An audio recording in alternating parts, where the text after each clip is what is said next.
At this point, everyone's probably gotten sick of hearing about the integrated bracelet luxury sports watch. Yet, Christopher Ward has somehow defied all odds and forced everyone to do a double take when they hear about the 12, despite the trope being milked to death at this point. At an exceptionally low price point, Christopher Ward has managed to create an intricately crafted timepiece that is facing up to all the giants in the industry. Kind of like that kid in high school that managed to transform himself from a nerd to a gym bro, going up against the toughest jocks. The company hasn't necessarily been on anyone's radar until they released the Bel Canto. Now they've gone a step further and potentially changed the horological game with the release of the 12. How exactly has Christopher Ward managed to achieve the supposedly unthinkable? Are they cutting corners, or are other watch companies just overpricing otherwise low-cost watches? Well, if you want the answers to these head-scratching questions, stick around and find out why the 12 is probably the next watch in your collection. First, let's begin by discussing the history behind the integrated bracelet sports watch. This particular genre of watches was first designed by Bel Canto in 1972. The first timepiece of this kind was the Audemars Piguet Royal Oak, and then came the Patek Philippe Nautilus and IWC Ingenieur, released in 1976. Though collectors initially loved the innovative designs of these watches, they quickly became cast aside as a trend by the 90s. In recent times, however, the integrated bracelet sports watch is more popular than ever, and people are quite frankly experiencing fatigue with a number of available options. The fad was heading towards a second death. That is, until Christopher Ward changed some minds by openly stating that the 12 is a Genta-inspired timepiece that will cost a fraction of the price of other watches in this genre, and Christopher Ward have done justice to their inspirations. So, what's so special about the 12? Well, besides the fact that it starts at only $995, there's much more to this watch than just its low price point. At a glance, the watch has a pretty neat design, but nothing that hasn't been done before. That is, until you take a closer look at all the neat little intricate details that make the 12 all the more special. The dial dons what initially seems like a pretty regular waffle design that you've probably seen on many other watches like the Rolex Datejust 6305. However, once you really stick your nose into the face of the timepiece, you'll notice three-dimensional, cross-like figures that protrude like pyramids, representing the logo of the company. Furthermore, the bezel of the watch has 12 points that make it a dodecagon instead of the usual circle, hence the name. The case back has its own bezel too, perfectly aligned with the one on top. What really stands out with this watch though is the finishing. The case has vertical polishing on top and mirror polished chamfers up to and on the bottom. The 12 cutouts on the bezel are bead blasted, giving them a soft, smooth and even finish. The crown is surrounded by a guard held in place by hexagonal screws, giving it that mechanical look that makes it more appealing to the eye. The bracelet options are also really good looking, even though they're a bit simple.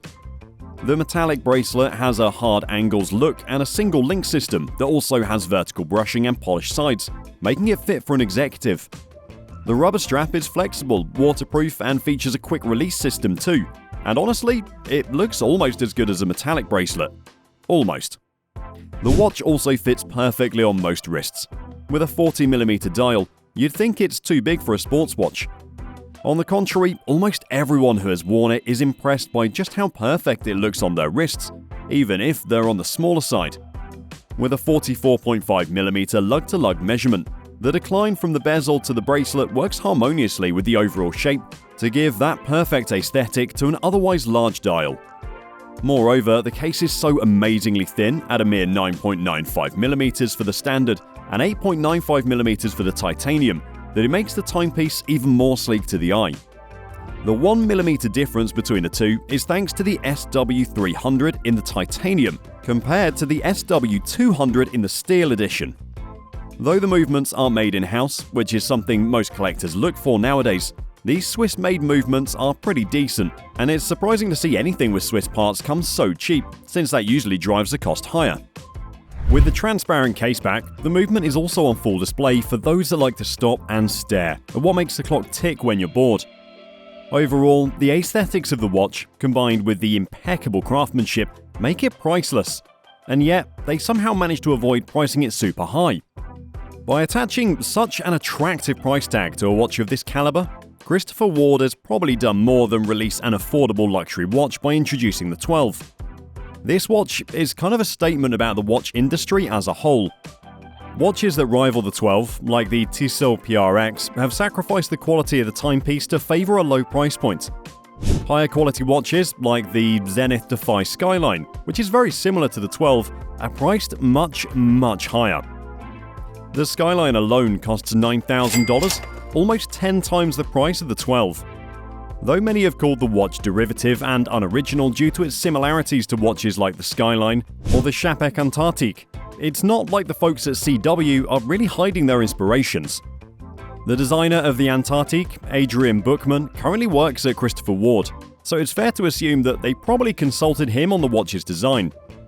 Interestingly enough though, he hasn't been directly credited for the design, probably for legal reasons. What we're trying to say is Christopher Ward knows what they're doing, and what they're doing is providing a high quality yet affordable alternative to the watches that already circulate the market. The 12 is making seismic shifts with the status quo of the industry, and we're lucky enough to witness it in real time. The 12 comes in two models and strap or bracelet options.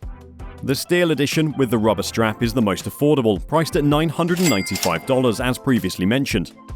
It goes up to the most expensive option with the titanium edition, with the bracelet costing $1,825. There are also multiple options for the dial color, including muted colors like basalt gray and arctic white, and more colorful options like glacier blue or nordic blue.